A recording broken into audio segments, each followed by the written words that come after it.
So in the midst of this difficult, weighty time I was in, with the rabbi I was working with was sick, my husband was sick, I was, a mess myself. And at that time, several things happened that were signs and signals that I was suffering from what we call burnout. Burnout. There are different levels. You see the signs and signals coming step by step, and sometimes you don't pay attention until you hit rock bottom, right? Well, I got a call from one of my best friends, and she said, "Where have you been?" I said, "I've been a little busy." She said, "We're all busy. You haven't been in touch with me for months, and I miss you. And quite frankly, I'm not sure if we even have a friendship, because whatever's going on in your life, you're not letting me in. Why don't you do yourself a favor and stay connected?" So that was a wake-up call, literally. My friend Joanne called me. She cared enough to say, "Knock, knock, who's there?" Right? Then I got a call from my brother. And he said, "What have you been doing?" I said, "What?" He said, "You maxed out Mama's credit card." My mother had given me a credit card that she had gotten with a high limit so that I could use it for some education that I wanted to involve myself with. And in the midst of my difficult time, my pressures, I didn't notice that I had spent so much money. I had maxed out everything. And my brother was paying attention. And he said, "Knock, knock, who's there? What are you doing?" You see, I didn't realize that I was going on home shopping station, clicking the clicker as if I was shooting up. In fact, the UPS deliverer said, "What'd you do, make lotto?" Because it was my way of addressing pressures, stresses. I didn't hurt my health, right?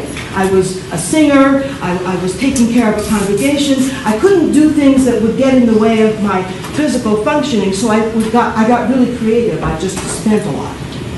And in that darkness, maxed out and got into a lot of trouble. I'm still paying for it, by the way.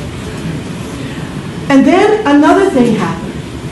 At the time I was taking care of congregants and families, I also had a family therapy practice at home. And I would have people come to me in my office at home, telling me about all of their problems, one after the other, in addition to all the other things. And one night I heard, "Sheila, Sheila, are you asleep?" I looked up and I said, "Oh my God, I fell asleep in the midst of a therapy session." And I looked at my client and I said, "I'm sorry, it's not you. I just didn't get much sleep last night. Please forgive me."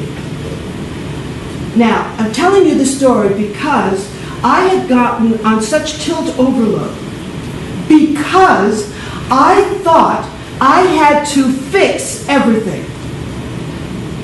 I thought that my job was to find the magic bullet to fix everyone's problems. And if I couldn't, if I thought I couldn't, if I thought it was a losing proposition, if I was dealing with someone who was terminal, if I was dealing with a family or a person in therapy where I felt that I couldn't help them, I tuned out because I felt I couldn't fix it. And the ultimate tuning out was, right? "Sheila, are you asleep?" Well, that was a huge wake-up call. So a lot of things happened during that period of time where I realized I had reached rock bottom.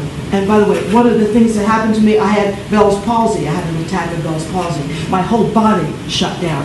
So when we're in the midst of burnout, there are many things that will give us the signs and signals that we are in trouble. And it's a wake-up call for each of us. We may be drinking too much coffee or drinking too much wine. We may be overeating, overspending, not able to sleep, sleeping too much, and certainly neglecting ourselves. So the theme today is about you and how to take care of you. But first of all, to identify who you are.